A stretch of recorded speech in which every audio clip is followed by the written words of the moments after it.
خدا تو انہیں خزانے سونپ کر بڑی ذمہ داری کے امتحان میں ڈال رہا ہے، ان کی پیاس بڑھا کر انہیں چیک کر رہا ہے۔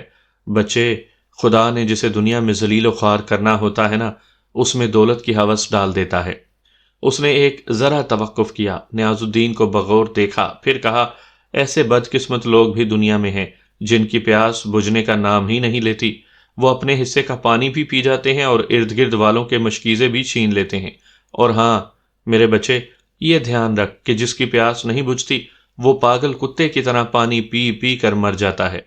درویش کی باتیں نیاز الدین کے دماغ میں نہ صرف اترتی جاتی تھیں بلکہ ہمیشہ کے لیے گھر کر رہی تھیں۔ اسے لگا کہ یہ سیٹھ حاکم اور اس کی بیوی بھی پاگل کتے ہیں، پانی پی پی کر مر جانے والے۔ نیاز الدین دنیا میں اپنے آپ کو تنہا سمجھنے لگا تھا، اسے کوئی ہم مزاج نہیں ملا تھا۔ اس نے ارد گرد دیکھا، اسے یک بار کی یوں محسوس ہوا جیسے معاشرے میں کوئی فرد بھی